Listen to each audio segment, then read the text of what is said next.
সমগত 33 নম্বর word, Mymensingh সমগত main মোড়। এটি একটা ইম্পর্টেন্ট মোড়, চতুর্মুখীর গাড়ি এদিকে আসে, যার কারণে এখানে যে আমরা 3 জন ট্রাফিক দেখতে পাচ্ছি, 3 জন ট্রাফিকের দাঁড়াতে তাদের বিষয়ে কন্ট্রোল করা একটু কষ্টকর হয়ে যায়। এখানে যদি আরও 2 জন থাকে তাহলে মোটামুটি যানজট স্বাভাবিকভাবে নিয়ন্ত্রণ করা সম্ভব।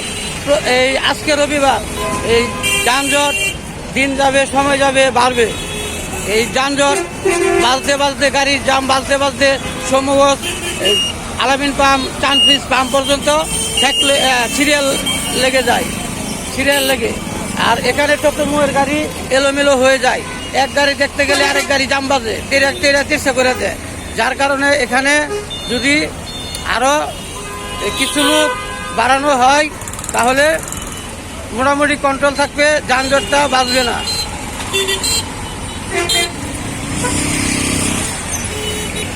অনেক ড্রাইভার, অনেক গাড়ির ড্রাইভার, বিভিন্ন গাড়ির ড্রাইভার আমাদেরকে বলে ভাই আমরা ঘন্টার পর ঘন্টা, আধা ঘন্টা, 1 ঘন্টা, 1.5 ঘন্টাও খারাপ হয়ে থাকে। এই খারাপ থাকার জন্য তাদের সব দিকটাই সময়, তেল এবং সব দিকটাই তাদের লস, সব দিকটাই তাদের লস।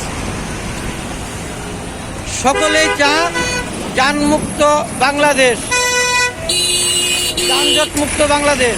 গাড়ি ঘোড়া রোডে আছে, চলবে, থাকবে। তবে সকলেই চা যে এই যানজট যাতে কম বাজে, আইন শৃঙ্খলভাবে যানজট বিষয়ে সব কিছু নিয়ন্ত্রণভাবে, কন্ট্রোলভাবে চলে। সমগত